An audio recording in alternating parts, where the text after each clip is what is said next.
Olá, prezado aluno, prezada aluna, seja bem-vindo e bem-vinda à nano-revisão de Direito Penal e Processual Penal do êxito ensino jurídico para o 44º Exame da OAB, segunda fase em Direito Penal e Processual Penal. Eu sou Danilo Nascimento, seu professor, e nesta aula de hoje eu vou apresentar a aposta do êxito para a peça prático-profissional do 44º Exame em Direito Penal e Direito Processual Penal. E a nossa aposta é no recurso em sentido estrito contra a decisão de pronúncia. Essa aposta parte da análise das provas anteriores da OAB, mas também nos permite, nesta nano-revisão, acessar aqui várias outras espécies recursais sempre presentes nas provas de segunda fase da OAB em Direito Penal e Direito Processual Penal. Mas falando sobre o recurso em sentido estrito contra a decisão de pronúncia, atenção, no momento em que você receber o seu caderno de prova, mantenha a calma, respire fundo, faça a primeira leitura de sobrevoo, depois volte marcando os pontos principais e busque identificar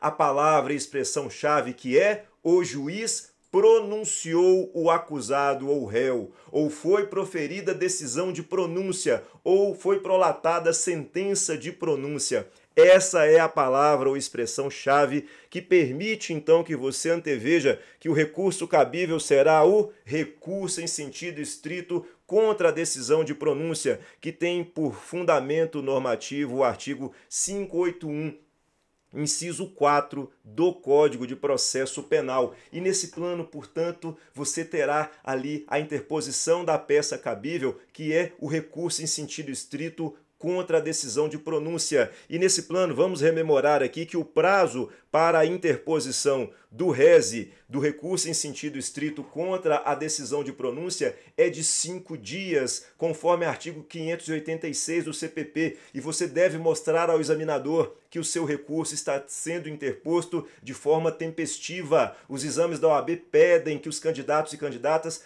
datem os recursos do último dia do prazo, geralmente. Faça isso, mostre as datas envolvidas, mostre que você sabe contar o prazo. E nesse plano, portanto, o rese, o prazo de interposição é de 5 dias. Lembrando aqui a regra do artigo 798 do CPP, vale a data do cumprimento do mandado. Não se inclui o dia do início, se inclui o dia do vencimento. E nesse plano, portanto, você terá que colocar na sua prova as datas envolvidas. Vamos rememorar aqui ainda que em relação ao recurso em sentido estrito, ele tem prazo de 5 dias para sua interposição. Isso também vale para o agravo em execução. Isso também vale para o recurso em sentido estrito contra as demais hipóteses do artigo 581. E se trata de uma peça de natureza bipartida. A estrutura do recurso em sentido estrito é bipartida. Por quê? Porque você tem a peça de interposição perante o juízo de primeiro grau e as razões recursais que vão ao tribunal de segundo grau, de segunda instância. Então essa é a visão panorâmica que você terá do seu recurso em sentido estrito, porque ele é uma peça de natureza bipartida. Então, na peça de interposição, você vai endereçar ao juízo recorrido. Não invente dados, pessoal, é só colocar como está no enunciado. Se lá disser que é o juízo da primeira vara do Tribunal do Júri da Comarca de Flores, Estado de Campo Belo, você vai repetir ipsis literis o endereçamento ao juízo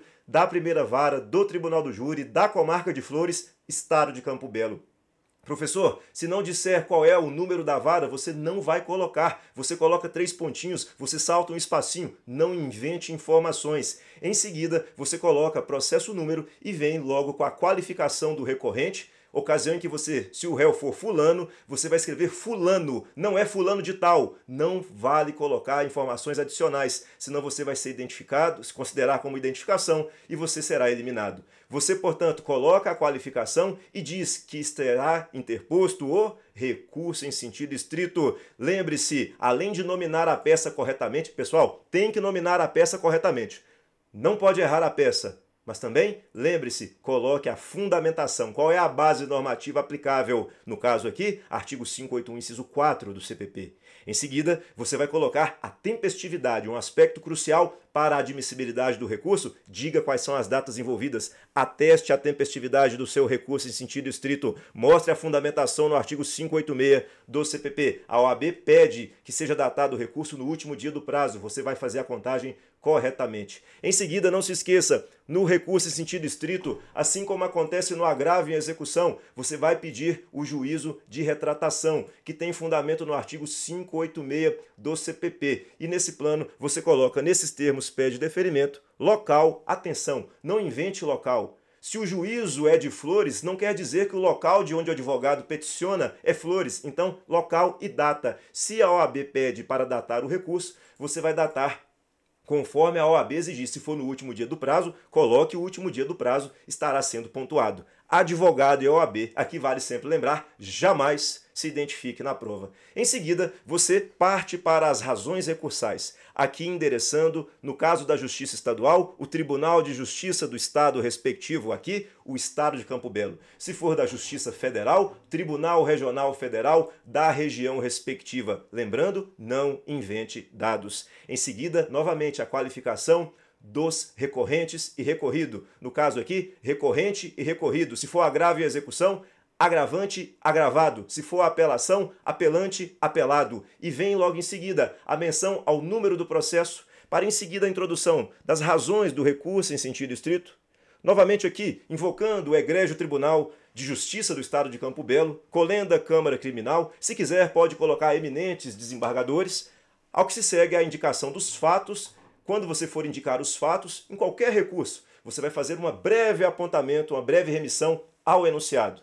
Uma breve remissão, porque o que vale é o ataque ao fundamento, ao direito. E aí, nesse sentido, feita esta contextualização dos fatos, você parte para a fundamentação, ou da fundamentação jurídica, dos fundamentos, do direito, não importa aqui o título, mas aqui você começa a explanar acerca das teses jurídicas que serão sustentadas. E aqui, pessoal, vale o ataque às teses. Sustente a tese, indique sempre a fundamentação legal, mostra como ela se sustenta, se ampara no enunciado e faça o pedido sempre no melhor interesse do seu cliente. Lembre-se, você será advogado e advogada estará ali para realizar a justiça. Peça sempre a melhor providência, a providência mais benéfica para o estado de liberdade do seu cliente. Esse é o seu papel. E nesse plano, portanto, faça aqui os pedidos de teses meritórias, no caso aqui, este exemplo hipotético nos traz a desclassificação de um homicídio doloso para homicídio culposo de trânsito, como no exemplo aqui deste caso hipotético. Ao final, você vai fazer os pedidos do seu recurso, ocasião em que você não pode deixar de colocar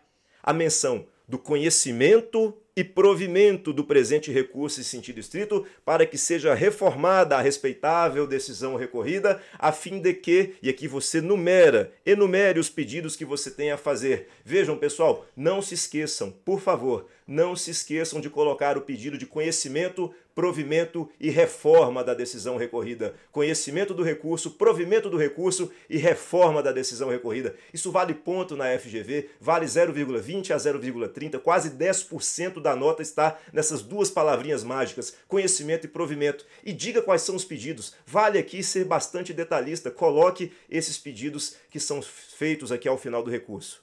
Por fim, você vai dizer, nesses termos, pede deferimento, local e a data, novamente, advogado e OAB, sem se identificar, e estará aqui pronta a sua peça prático-profissional de recurso em sentido estrito. Prezados, essa natureza bipartida da peça vale para o recurso em sentido estrito, vale para o agravo em execução, vale para a apelação, sempre uma peça muito cobrada também nas provas da OAB, com a diferença de que no recurso em sentido estrito você traz o pedido de retratação, o que não acontece na apelação. Mas, no mais, a estrutura jurídica bipartida das peças vale para todas essas espécies recursais que eu acabo de mencionar. No mais, vão com Deus, vão firmes no propósito para o 44º exame da OAB e conte sempre com o êxito ensino jurídico na sua preparação. Um grande abraço do professor Danilo Nascimento.